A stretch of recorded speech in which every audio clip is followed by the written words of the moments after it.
I'm, uh, I'm, I'm, I'm Bob Millard, and I'm chairman of the MIT Corporation. Welcome. In a moment, I'll hand this off to Eric Brynjolfsson and Annie McAfee, the directors of the Initiative on the Digital Economy and the authors of the New York Times best-selling, I was going to say best-selling novel, but it's not a novel. The New York Times bestseller, The Second Machine Age, which a lot of you have probably read, and the newly released book, Machine, Platform, Crowd, Harnessing Our Digital Future, which I think you all have a copy of and which I doubt any of you have read because it hasn't actually officially been released. I got it a couple weeks ago and have read it. I recommend it. Let me first say how I got to know these guys. It was actually Martin Wolf at the Financial Times who introduced me by way of two successive columns that he wrote in his newspaper on their previous book, The Second Machine Age. I don't know what you think of Martin Wolf as an economics commentator, but he's a hell of a good book reviewer. So I read this book, The Second Machine Age. By the way, that was before I was chairman of MIT, so I had to actually purchase the book with my own funds. This one, just like you, I got for free. If you want to be chairman of MIT, you can now do it. Anyway, I was so impressed with the book that I wanted to meet the authors, but I couldn't find them around them. I was on the executive committee. I went looking for them. I couldn't find them. I thought they were economists. At first, I thought they were economists, and then I forgot they got to be computer scientists. So I checked in those departments, and they didn't work there.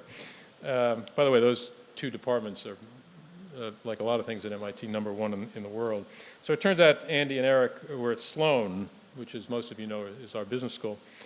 So my point here is that you can't actually tell what someone's home department is at MIT because everybody seems to do everything. And there don't seem to be any boundaries of the different disciplines. They're all just pretty permeable, maybe not even existent. And that's the way MIT was actually designed on purpose 150 years ago, certainly 100 years ago when we moved onto our current campus. And remarkably, it's stayed pretty much the same.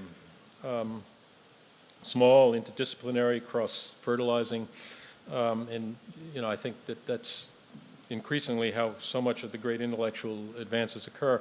Seems particularly important today on this subject in particular as business becomes more and more informed and guided by technology and science. By the way, I've been seeing these two guys a lot around the brain and cognitive scientists these days, which is to say that it's all quintessentially MIT. I think the last book, nor this book, really could have been written anywhere else but at MIT for precisely this reason.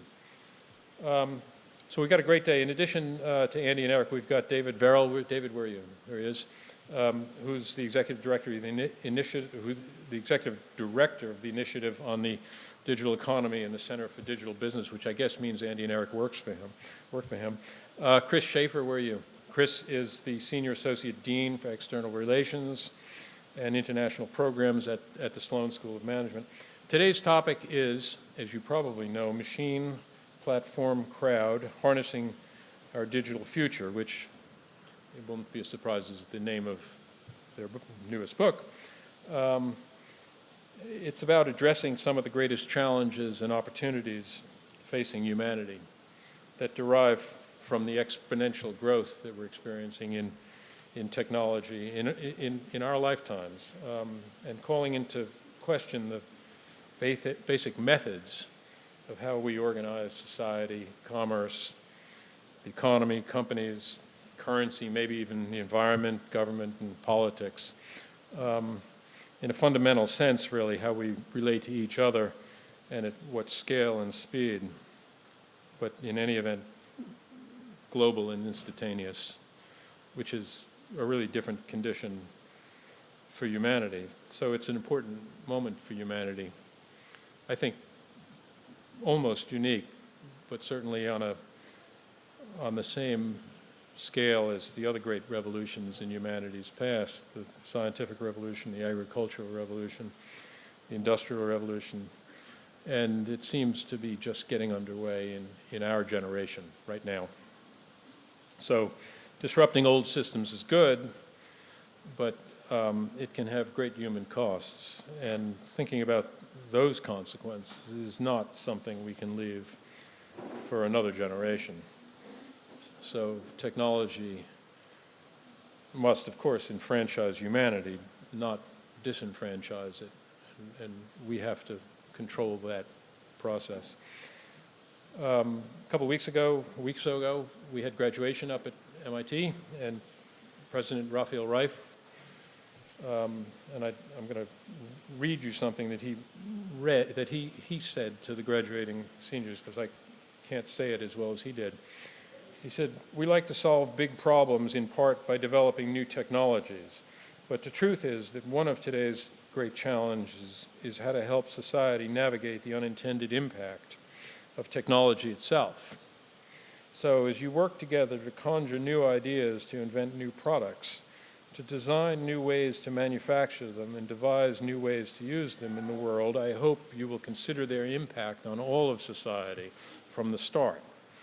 If you make this assessment not as an afterthought, but as a first concern, you'll contribute to solving one of the deepest and most difficult challenges of our time." So today, my colleagues, Eric and Andy, who lead the MIT initiative on the digital economy, are working to understand and solve this precise challenge, really in just the way that Raphael articulated it.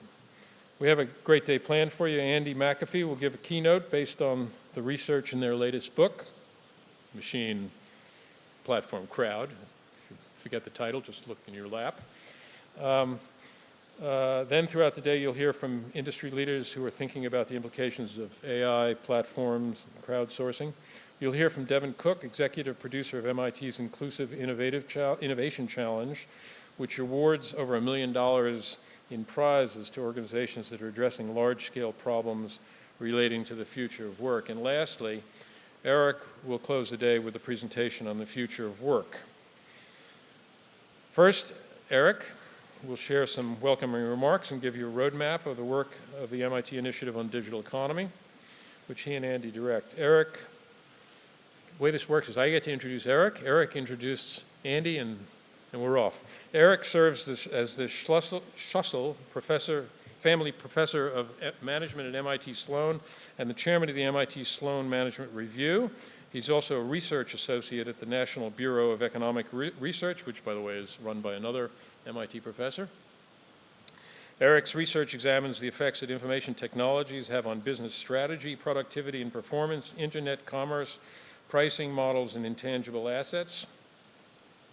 He was among the first researchers to measure how IT contributes to productivity, as well as the complementary role of organizational capital and other intangibles.